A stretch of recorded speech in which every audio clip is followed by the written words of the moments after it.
আপনি কি কখনো এমন পরিস্থিতিতে পড়েছেন বা আপনি এমন অনুভব করেছেন যে আপনি বাইরে হাসি মুখে চলছেন, আপনি বাইরেটা হাসি মুখ দেখাচ্ছেন, কিন্তু আপনি ভেতরে ভেতরে ক্লান্ত, আপনি কনফিউজ, আপনি ইমোশনালি হ্যাভি ফিল করছেন, আপনি আপনার ক্লান্তিতে আপনি ঝুঁকে পড়ছেন।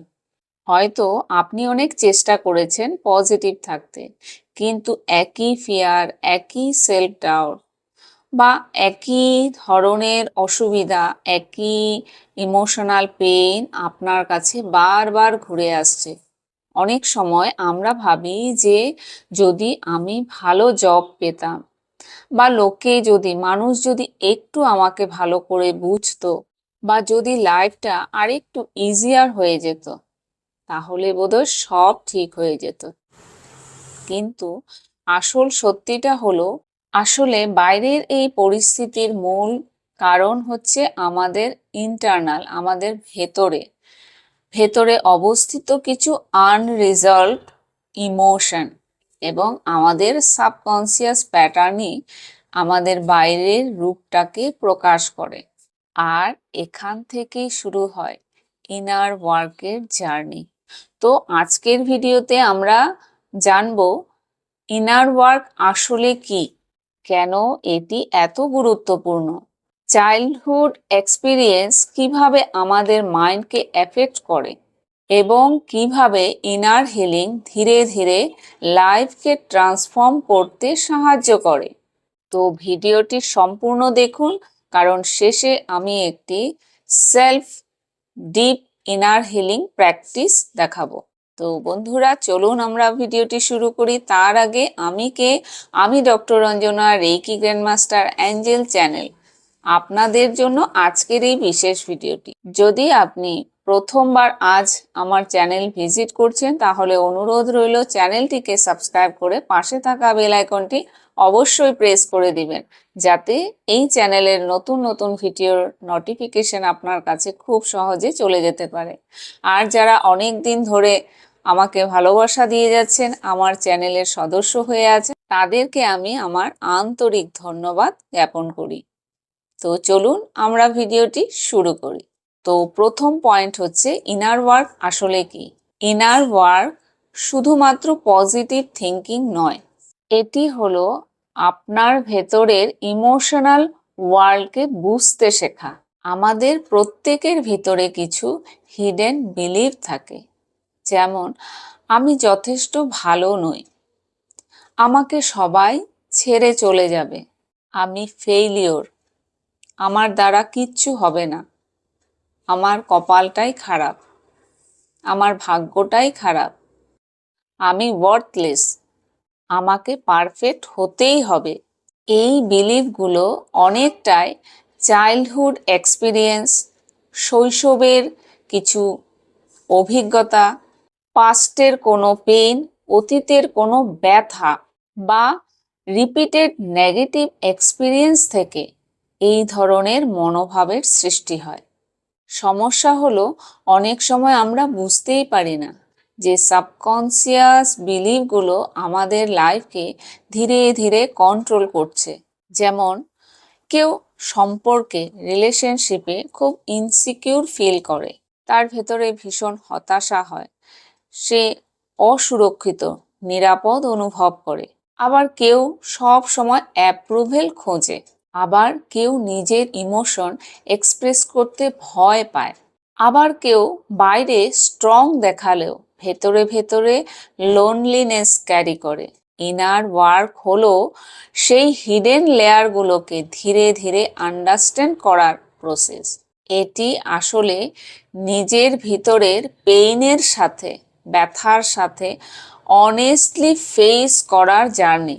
অর্থাৎ আপনার ভেতরের যেই ব্যথাগুলো রয়েছে, যেই পেইনগুলো, কষ্টগুলো রয়েছে, সততার সঙ্গে সেগুলোর মুখোমুখি হওয়া, যে আপনার ভেতরে সেই পেইনফুল ব্যাপারগুলো কি আছে। সেগুলো আপনার চাইল্ডহুড এক্সপিরিয়েন্স হতে পারে, বা আপনার জীবনের অতীতে ঘটা যে কোনো ধরনের তিক্ত প্রতিফল হতে পারে, বা আপনার কোনো অপরাধমূলক কাজ হতে পারে, সেটা যেরকমই হোক, সেই যে হিডেন লেয়ার, যেই লেয়ারটার জন্য আপনি বাইরে একরকম দেখাচ্ছেন, ভেতরে আপনার একরকম ফিলিংস আপনি ক্যারি করছেন, তো সেই লুকোনো স্তরের মুখোমুখি হওয়ার জন্য এই ইনার ওয়ার্ক প্রক্রিয়া খুব ভালো কাজ করে। যখন আপনি নিজের কষ্টকে, নিজের দুঃখকে বা নিজের অক্ষমতাকে আপনি অনেস্টলি ফেস করবেন, এটি আসলে আপনার নিজের পেইনের সাথে অনেস্টলি ফেস করার জার্নি। আর এই জার্নি কিন্তু খুব সহজ নয়, তবে এটি আপনাকে ডিপলি ট্রান্সফরমেটিভ করতে পারে। এখন আসছি যে আনরিজলভড ইমোশনগুলো এত পাওয়ারফুল কেন হয়, তার কিছু কারণ আছে। কারণগুলো হলো যে আমরা অনেক সময় ভাবি পুরনো বিষয় ভুলে যাও, আমাদেরকে বলা হয় যা পুরনো ছিল সেগুলো ভুলে যাও, কিন্তু মন সবকিছু কমপ্লিটলি ভুলে না। যে ইমোশন ফুললি প্রসেস হয় না সেগুলো আমাদের সাবকনসিয়াসে জমা হয়ে থাকে, যেমন childhood rejection, emotional neglect, toxic relationship, ভয়, কনস্ট্যান্ট ক্রিটিসিজম। এই এক্সপিরিয়েন্সগুলো আমাদের নার্ভাস সিস্টেমের উপর প্রতিক্রিয়া করে, ফলে দেখা যায় অনেক মানুষ সার্ভাইভাল মোডে বাঁচতে শুরু করে, কেউ ওভার থিঙ্কিং করে, কেউ ইজিলি ট্রিগার্ড হয়ে যায়, কেউ সবসময় ওয়ার্স্ট কেস সিনারিও ইমাজিন করে, কেউ আবার ইমোশনালি নাম হয়ে যায়। সবচেয়ে গুরুত্বপূর্ণ বিষয় হলো অনেক মানুষ বুঝতেই পারে না যে তাদের বর্তমান রিয়েকশনের রুট অনেক পুরনো ইমোশনাল ওয়াউন্ডের সাথে কানেক্টেড।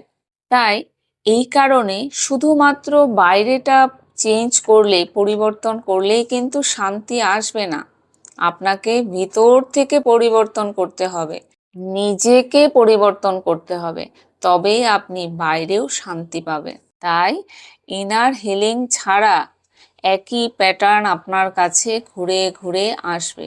যদি আপনি ইনার হিলিং না করেন, তাহলে আপনি যেই সমস্যাগুলো ফেস করছেন, যেই প্যাটার্নগুলোর মুখোমুখি হচ্ছেন, এই প্যাটার্নগুলো আপনার জীবনে বারবার ঘুরে ঘুরে আসতে থাকবে।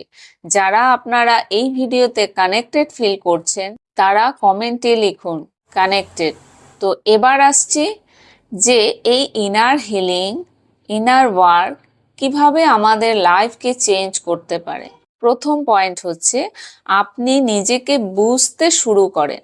আপনি যখন নিজেকে বোঝার চেষ্টা করবেন, নিজেকে বুঝতে শুরু করবেন, তখন থেকেই আপনার জার্নি শুরু হলো, আপনার ট্রান্সফরমেশন শুরু হলো।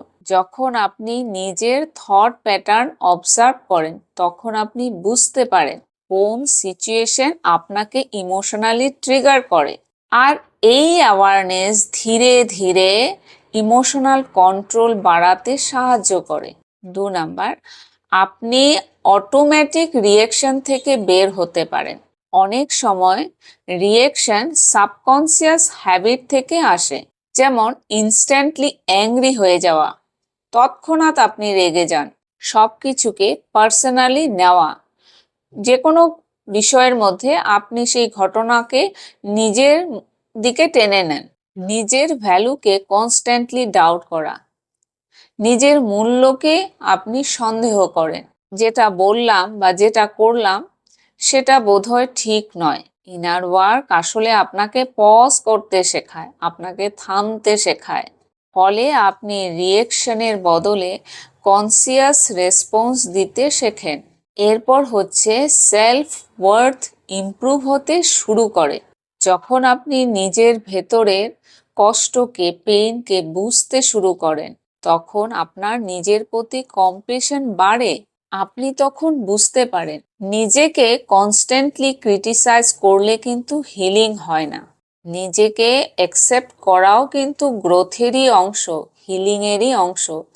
হিলিং মানে শব্দটি শুধু আপনাকে কিছু পরিষ্কার করে দিবে সেটি নয়, নেক্সট হচ্ছে যে ইনার ওয়ার্ক করলে আপনার রিলেশনশিপ হেলদিয়ার হতে পারে। অনেক আনহেলদি রিলেশনশিপ প্যাটার্ন চাইল্ডহুডের এক্সপিরিয়েন্স থেকে শুরু হয়। যখন আপনি নিজের ফিয়ার এবং অ্যাটাচমেন্ট প্যাটার্ন বুঝতে শুরু করেন, তখন হেলদিয়ার বাউন্ডারি তৈরি করা সহজ হয়ে যায়। তো এবার বুঝতে পেরেছেন যে ইনার ওয়ার্ক আসলে আমাদের ইমোশনের, আমাদের ভেতরের কোন কোন জায়গাগুলো ঠিক করতে পারে, কোন জায়গাগুলো হিল করে, কোন জায়গাগুলো ঠিক করে। এবার আসছি ইনার ওয়ার্ক কিভাবে করবেন। প্রথম পয়েন্ট হচ্ছে আপনি জার্নালিং করুন, মানে আপনি লিখুন। কি লিখবেন? নিজের ইমোশনগুলো লিখুন। আপনি কখন ট্রিগার হচ্ছেন, কেন আপনি হার্ট ফিল করেন, কোন ফিয়ার আপনার কাছে রিপিটেড হচ্ছে। লেখা বা রাইটিং আমাদের হিডেন লেয়ারকে বের করতে সাহায্য করে। আমাদের মনের যেই লুকিয়ে থাকা স্তরগুলো পড়ে থাকে, জমে থাকে, সেই স্তরগুলো লেখার মাধ্যমে খুব সহজে প্রকাশ পেতে পারে। এরপর হচ্ছে শ্যাডো ওয়ার্ক করুন। শ্যাডো ওয়ার্ক কি? শ্যাডো ওয়ার্ক হচ্ছে আমাদের ব্যক্তিত্বের কিছু অংশ আমরা হাইড করি, আমাদের পার্সোনালিটির কিছু অংশ আমরা হাইড করি। যেমন রাগ হওয়া, তৎক্ষণাৎ রেগে যাওয়া, যেমন অ্যাঙ্গার, জেলাসি, ফিয়ার, ইনসিকিউরিটি। আর এগুলোকে যদি আমরা ডিনাই করি, তবে কিন্তু এগুলো ডিসঅ্যাপিয়ার হয় না, থেমে যায় না, কমে যায় না। শ্যাডো ওয়ার্ক হলো নিজের আনকমফোর্টেবল সাইডগুলোকে অনেস্টলি দেখা, অবজার্ভ করা। এরপর আপনি করতে পারেন মেডিটেশন। মেডিটেশন বা ব্রিথ ওয়ার্ক সব থেকে পাওয়ারফুল। ডিপ ব্রিদিং আমাদের নার্ভাস সিস্টেমকে কাম করতে সাহায্য করে, আমাদের নার্ভাস সিস্টেমকে শান্ত রাখে। ডিপ ব্রিদিং মানে গভীর শ্বাস নেওয়া এবং শ্বাস ছেড়ে দেওয়া। এই প্রক্রিয়া আমাদের নার্ভাস সিস্টেমকে শান্ত করতে সাহায্য করে। মেডিটেশন মাইন্ডের কনস্ট্যান্ট নয়েজ কমিয়ে আপনার ইনার অ্যাওয়ারনেস বৃদ্ধি করতে সাহায্য করে। এরপর হচ্ছে পজিটিভ রিপ্রোগ্রামিং। পজিটিভ রিপ্রোগ্রামিং, কারণ সাবকনসিয়াস মাইন্ড আমাদের রিপিটেড মেসেজগুলোকে অ্যাবজর্ব করে।